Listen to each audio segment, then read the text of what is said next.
जंगल की रात हमेशा से खतरनाक मानी जाती थी, लेकिन उस रात कुछ अलग ही सन्नाटा पसरा हुआ था।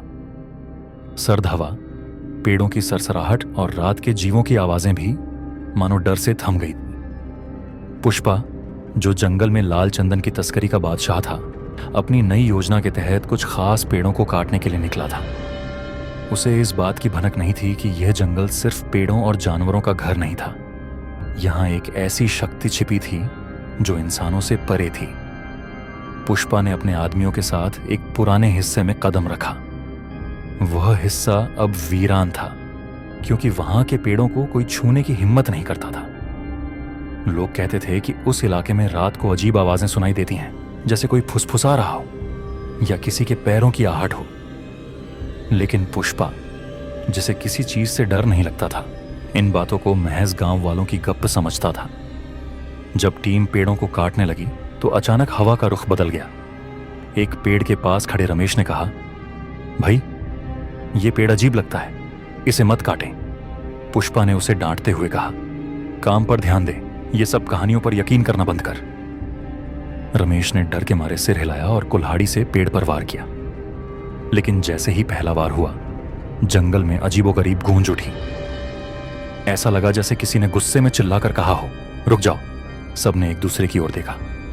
पुष्पा ने हंसते हुए कहा, यह तुम्हारी सुनने की गलती है, काम जारी रखो। लेकिन जैसे ही दूसरा वार हुआ, पास के एक पुराने पेड़ से सफेद धुआं निकलने लगा। उस धुएं ने धीरे धीरे एक इंसानी आकार लेना शुरू किया। वो आकार एक औरत का था, जिसकी आंखें आग की तरह जल रही थीं और आवाज गूंजती हुई, क्यों मेरे जंगल में आए हो? पुष्पा ने उसकी ओर देखा और बिना डरे कहा, यह जंगल मेरा है, तेरी कहानियों से मैं नहीं डरता। औरत ने ठंडी हंसी के साथ कहा, यह जंगल सिर्फ मेरा है, तुमने जो किया उसका अंजाम भुगतोगे। फिर हवा इतनी ठंडी हो गई कि सबके हाथ पांव जमने लगे। पुष्पा के आदमियों में भगदड़ मच गई। कुछ लोग भागने की कोशिश में गिर पड़े, लेकिन पुष्पा वहीं खड़ा रहा। उसने अपने आदमियों को चिल्लाकर वापस आने को कहा, लेकिन कोई सुनने को तैयार नहीं था। तभी औरत ने अपना चेहरा उसकी ओर मोड़ा। उसकी आंखों से खून जैसा कुछ बह रहा था और उसके चेहरे पर गुस्सा साफ झलक रहा था। तूने मेरे जंगल के कई पेड़ काटे हैं, हर पेड़ के साथ तूने एक आत्मा को जगाया है। अब तू इन आत्माओं से बच नहीं सकता।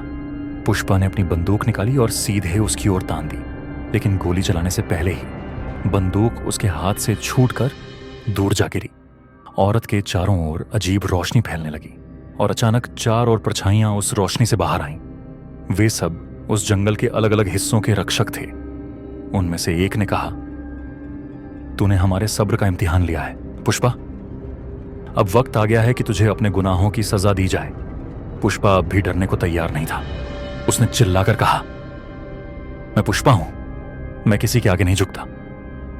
औरत ने एक बार फिर ठंडी हंसी के साथ कहा, झुकना अब तुझे ही पड़ेगा।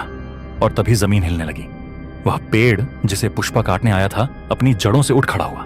उस पेड़ की शाखाएं सांपों की तरह इधर उधर लहराने लगी।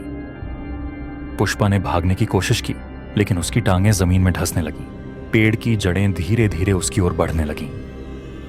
औरत ने कहा, तूने कई लोगों को इस जंगल में दफनाया है, अब तेरी बारी है।